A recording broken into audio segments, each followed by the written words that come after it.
Olá, sou Diego Nunes, professor de História do Direito na Universidade Federal de Santa Catarina, Brasil.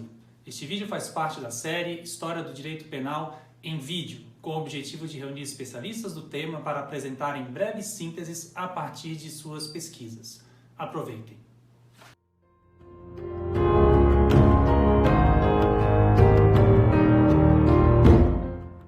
Muito embora Montesquieu, para citar um exemplo, já tenha tocado em questões jurídico-penais, normalmente é a obra Dos Delitos e das Penas, de Cesare Beccaria, publicada em 1764, que costuma ser apontada como o marco inicial do iluminismo jurídico-penal. A razão, talvez, é porque Dos Delitos e das Penas foi a primeira obra integralmente dedicada ao direito penal a partir de uma perspectiva filosófica, sobretudo dentro da corrente de pensamento que chamamos de iluminismo. Com Beccaria, o direito penal vira tema de debate filosófico não apenas no sentido de que filósofos passam a falar de direito penal, mas sobretudo porque o enquadramento filosófico passa a ser, a gente pode dizer, a base do debate jurídico penal. Isso é revelado sobretudo pelo elenco de fontes que passam a figurar nos escritos jurídico-penais. Então começam a sair de cena os clássicos da praxística, como Próspero Farinaccius, bastante influente na Itália e no sul da Europa em geral, e Benedict Karpzov, um dos expoentes do usus modernos pandectarum na Alemanha, e portanto bastante influente no norte da Europa de uma maneira geral, e começam a entrar os clássicos do pensamento político, filosófico-político da época.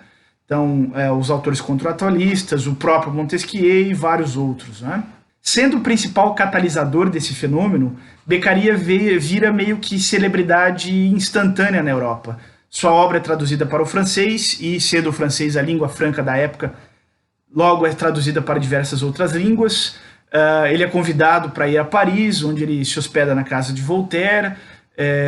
Ele é chamado por Catarina II da Rússia para escrever um código penal para a Rússia, tarefa da qual ele acaba declinando.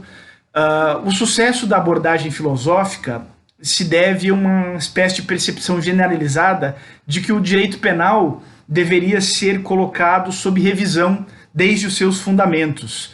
Beccaria achava que as leis penais não poderiam ser interpretadas, elas deveriam ser aplicadas de maneira literal. Aí também a clareza da lei, porque é só a clareza da lei que realmente permite que as leis não sejam interpretadas. Beccaria não queria que a comunicação entre o soberano que emanava a lei, o comando normativo, e o súdito fosse disturbado por nada. Aí está o sentido, inclusive, da ideia de legalidade para Beccaria. A legalidade não é tanto uma garantia de direitos individuais. A legalidade para o Beccaria é, sobretudo, uma garantia de que os comandos do legislador vão chegar até o destinatário sem nenhuma alteração. A abolição da pena de morte, tema bastante controverso na obra de Beccaria, a abolição da tortura, a celeridade da pena, proporção entre a pena e o delito, sistema persecutório, livre apreciação de provas e etc. Bom, então, em resumo, com Beccaria, a gente pode dizer que o saber jurídico penal ele entra definitivamente dentro do projeto de construção do Estado. Essas ideias elas se difundiram rapidamente pela Europa, e para citar alguns nomes, elas chegaram até Jeremy Bentham na Inglaterra, Voltaire na França, Carl Ferdinand Rommel na Alemanha, e em Portugal, Pascoal de Melo Freire.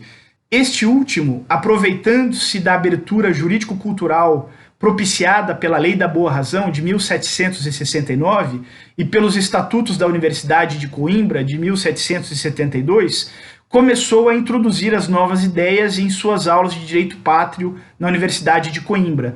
Na verdade, em princípio, na tarefa de organizador do direito pátrio português, Melo Freire deveria ter se limitado a uma mera sistematização lógico-formal do direito penal, visto que aquela filtragem pelo crivo da boa razão, que vinha da lei de 1769, deveria se limitar aos ramos do direito não pátrio, vamos dizer assim, sobretudo do direito romano.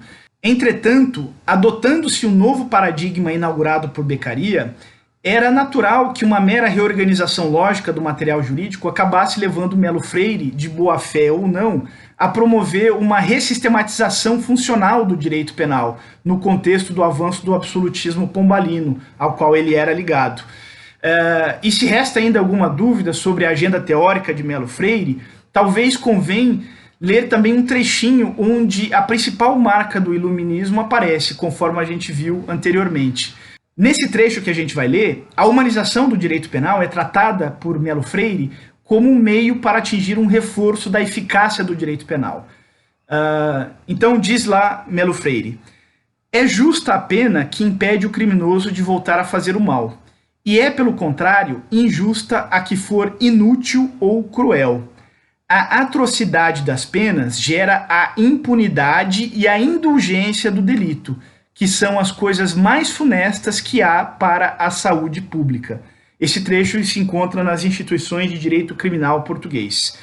Então aqui fica bem claro que para Melo Freire, o problema do excessivo rigor das punições é que eles acabam gerando a ineficácia da lei penal, ou seja, a impunidade.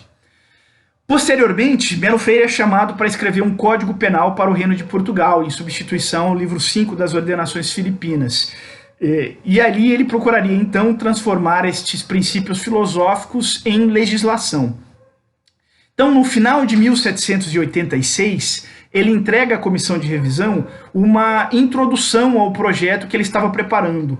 É uma espécie de carta de intenções que mais ou menos demonstrava o que ele procuraria atingir com o projeto de Código Penal que ele estava iniciando a escrever.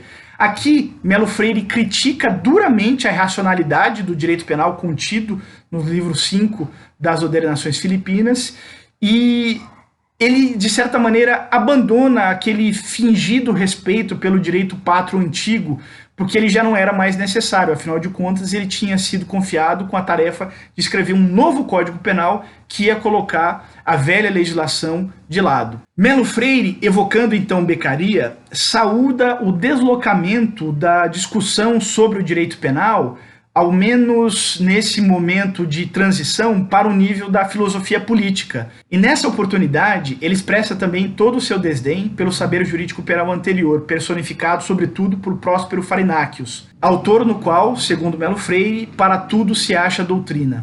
Para Melo Freire, essa atitude de caráter tópico, que era característica do saber jurídico penal até então, impedia o desenvolvimento do aspecto sistemático do direito penal, algo que era bastante importante para o pensamento jurídico penal iluminista. Entretanto, a abordagem de Melo Freire ela era muito mais a de um jurista filosoficamente informado do que a de um filósofo jurista, como era no caso de Beccaria. De tal maneira, algumas das concepções mais utópicas do iluminismo jurídico penal são atenuados no projeto de Código Penal de Melo Freire. O Código Criminal de Melo Freire acabou sequer sendo analisado pela comissão de revisão, prejudicado em parte por conflitos quase ao nível do pessoal que o seu autor tinha com um dos membros da comissão de revisão, a saber, o jurista Antônio Ribeiro dos Santos. Ele acabou então sendo publicado nos anos 20 do século seguinte e teve tempo de ter alguma influência no Código Criminal do Império do Brasil.